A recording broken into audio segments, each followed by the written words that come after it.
Well, she has worked with powerhouse leading men from Al Pacino to Robert De Niro, but in her latest role in the Oscar-nominated movie The Artist, Penelope Ann Miller had to hold her own, not speaking. We're so delighted to have her right here with us on lunch break today. Hi there. Hi. And our own Alexandra Cheney of Speakeasy, who will be doing a more in-depth interview later. So glad to have you here. It's not every day somebody calls you up and says, how about starring in a black and white film starring two French actors people really haven't heard of, and by the way, you're not going to be speaking. How did you even prepare? How do you audition for a role like that? Well, luckily I didn't have to audition, so that really took that one, out of the equation. Thank God.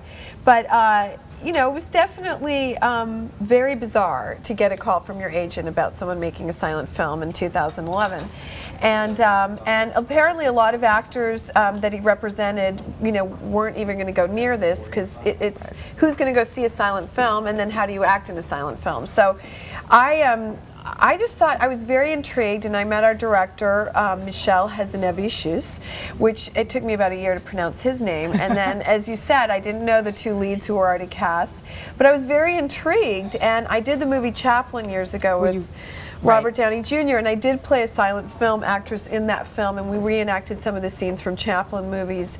So I had a little bit of silent film acting experience. So I was probably one of the only veterans in the film who had actually done silent film, and so I think maybe that helped my chances of getting the part. And I think he really wanted to cast people that looked the period, that understood the period, but he also wanted to make it a very modern day believable film too, in a lot of ways, because they're very relevant themes in the movie. So we didn't want to overact, and we didn't want to be. How do you do that with your face? Like, how do you not overact in a role where you're not speaking? It would seem that you would just, with your face, you would want to be sort of just, gesticulating with your face in ways that are so dramatic. I mean, it's definitely more expressive, and then, you're aware of that because you don't want to be too subtle. Right. Nowadays, with talking pictures, people say so much, and yet sometimes it's not really what they're feeling or meaning. Right. So you realize that you can know so much about what's going on with the person without actually having to hear what they're saying. I mean, we were talking to each other. Right. You just couldn't hear us. But if we're not feeling it, the audience isn't feeling it. Absolutely not. So you were aware that, I was a woman of a different era and a different stature, so I definitely used mannerisms that were probably more appropriate for a woman of that period. But we were real people too, right. Whereas Jean Dujardin's character, the two leads, and Bernice play actors in the movie. Right. So they were real people, and then they were their actor personas. So they actually had two roles to play. A little bit, making it a lot tougher. Yeah. And I'm wondering at what point, Alexandra, this movie that started off in just a few markets sort of went from being a sort of a small niche film to now this huge international sensation and Oscar contender for Best Picture. Absolutely. Well, it did start very small. I mean, the production budget for it was only $15 million, which in the day of, The Help, which is also nominated for an Oscar, they had a production budget of $25 million. Moneyball had a production budget of $50 million. So Hugo was probably pretty big too, Hugo, I think. Yeah. Yes, absolutely. And so to start with something so small, they also started on a very small amount of screens, but there was so much buzz about this film. There were so many people going, a silent film, a black and white film, that they ended up on about 1,000 screens, which is in contention with like Midnight in Paris, for example.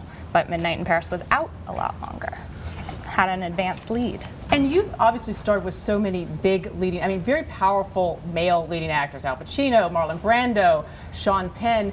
When you're acting alongside actors like that, how do you sort of hold your own when it's such a big, powerful male role? Well, great actors really help you. I mean, I even look at Jean Dujardin, who's the lead in this film, as another one of the great actors, and he's now being discovered in America. He's big in France, but and for good reason, because he carries this film, and to carry a film silently is a very big task, and he does it amazingly, which is why I think, he won the Golden Globe and the SAG Award and is nominated for an Oscar.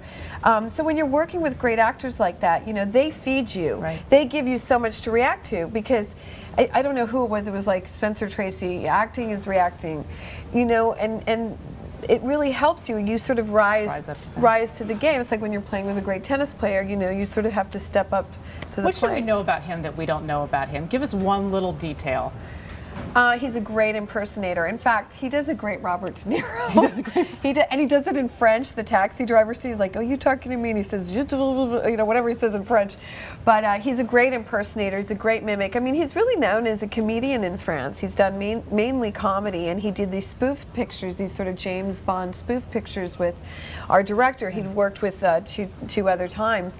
But to see him also, he's a great dramatic actor. And you know, there are a lot of comic actors that are great dramatic actors too, but I think people are seeing his range and his depth and his charisma and his charm. But he's very charming and lovely. He's a good guy. And the through line that I find with all these great actors that you've talked about that I've worked with is that they're not really doing it because of fame and fortune or being a celebrity. They're doing it because they have passion and love for their work. For the story. And it's an amazing story, The Artist, the silent film. And Oscar contender Penelope Ann Miller, thanks so much for being with us. Alexandra Cheney of Speakeasy.